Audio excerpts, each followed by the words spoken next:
Welcome back to part 2 of The Happy Prince and the Swallow and How to Fall Asleep Bedtime Stories. My name is Vulcan, and today you and I, my goal is for us, just one goal. For you and me to have the best time ever. So, tuck down into your bed sheets and let's get started.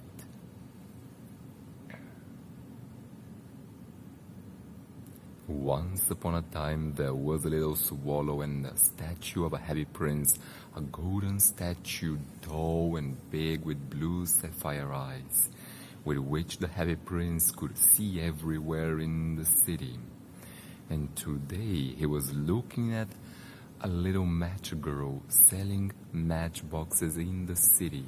And as she was selling these matchboxes, she went home that evening back to her father. And you know what her father, when she gave her father the money that she had made that day, did? He beat her up with the backside of her hand, hitting at the back cheek of his daughter because she had not made the money that he wanted her to make.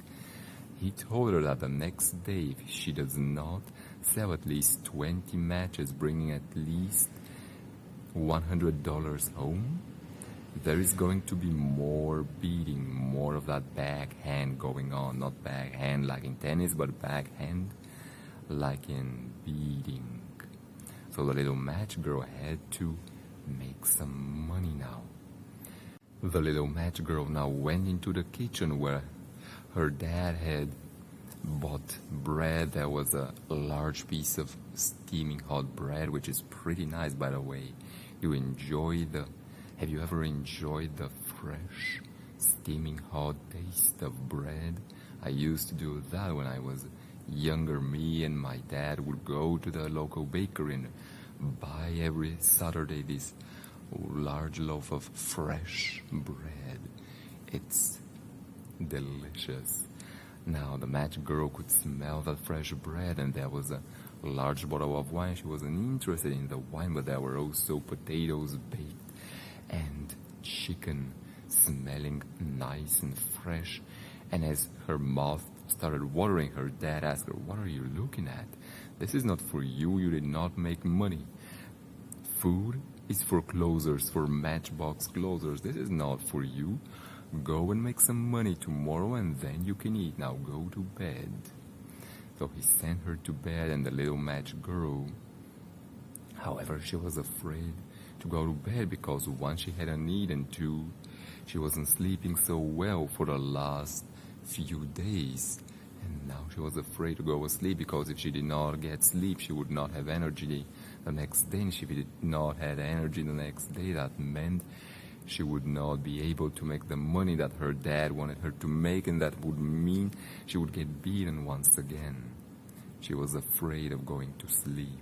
She was anxious and stressed out, and she did not want to sleep, but she did not have any other option, so that's what she did. If she did not go to sleep, her dad might have beaten her again. So she went under the bed sheets and she tried desperately to fall asleep. Now, it is evening, and the statue of the happy prince is calling out to the swallow, telling him about all of that, which is terrible, by the way, isn't it? Somebody beating you for just not making enough money. That's absolutely terrible. So the little swallow went to the statue of the happy prince, and the happy prince told the swallow about that. The swallow agreed that he wanted to help the match girl, but how? How could they help her? Well, if you've watched part 1 of The Happy Prince and the Little Swallow, you already know what the prince, or you might have an indication of what the prince might ask the swallow. What do you think he asked him? Comment down below before I reveal that. Well, the happy prince asked him this. He asked the swallow to take out his second eye, his second sapphire eye, give it to the match girl so she could pay her dad, give her dad that money that he needed so he doesn't beat her anymore. Now the swallow, he was open-minded, thankfully, so most people, they would cringe at the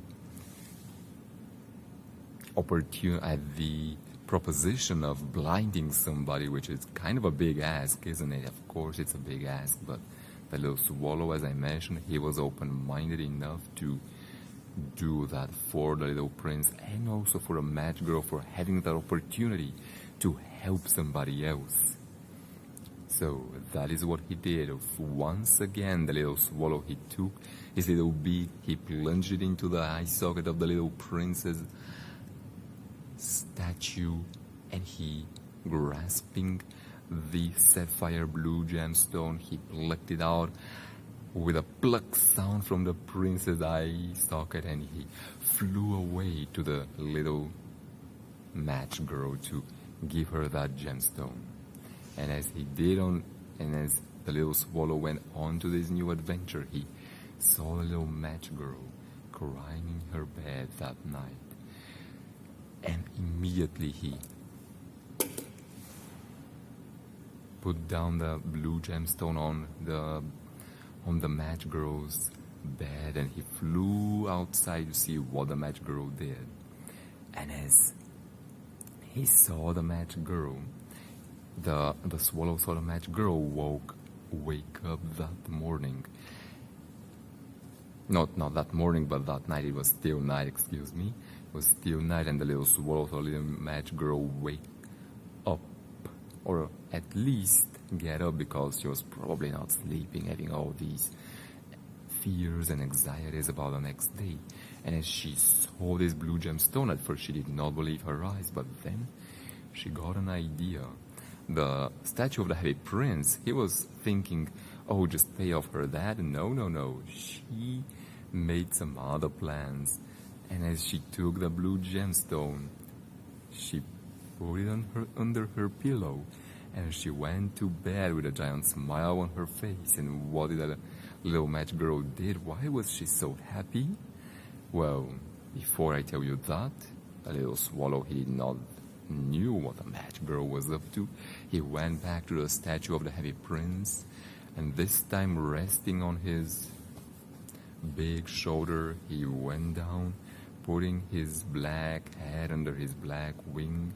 He rested his black eyes, and feeling a sense of pride and joy and happiness of what he had just done, he went to sleep.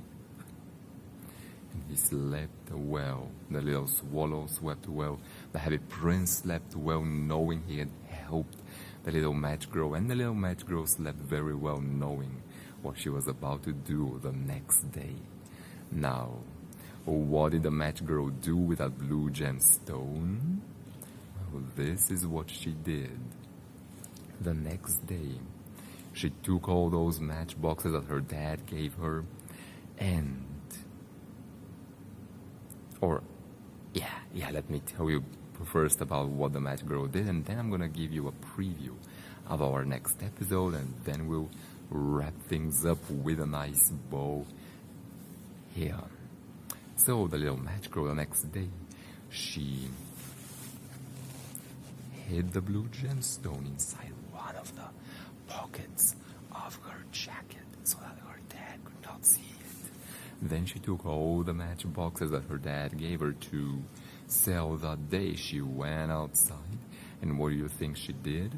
First thing she did, she threw out all those matchboxes. She was not gonna sell matchboxes anymore. Instead, taking that blue gemstone, she went into the gemstone shop. She sold it for $1,000. She took her purse and she filled it with gold coins and Benjamin Franklin's, and she was happy. She went to the other side of the city. She found herself an apartment, and that's where she lived from now on. Her dad, no more. Now she would live on her own. She would find her own, she would create her own business, maybe even selling matchboxes, or maybe something else, maybe cleaning houses, doing something else. Well, I don't know what happened to the match girl. Or actually, there is another story, not Oscar Wilde's story, but another story about a match girl. Maybe we can go and see how that and rows in there. Would you like that? Comment down below. Now, leaving off the match girl to have fun in the sun, let's see what's gonna happen next with a little swallow and the happy prince. So what's gonna happen next? The happy prince, he gave both his eyes, now he's blind. He cannot see anymore, and even if he could see what's going on inside the homes and inside the streets of his residence, he could not help anymore. He could not give any blue gemstones anymore. He gave what he had. Also, the little swallow, he wants to go to Egypt and sunbathe under the warm sun there, because winter was coming. The north wind was already starting to blow into the city, and the swallow, he wanted to go there. So the swallow wants to get out, the prince wants to help people, but he's gonna lose his helpers, and even if the swallow stayed there, how are they gonna help other people with their sleep? Well, tune in next time to find out.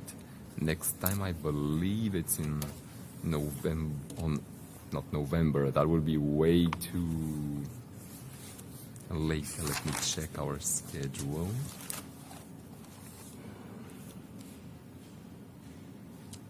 Next episode, part 3, coming up on January 24th,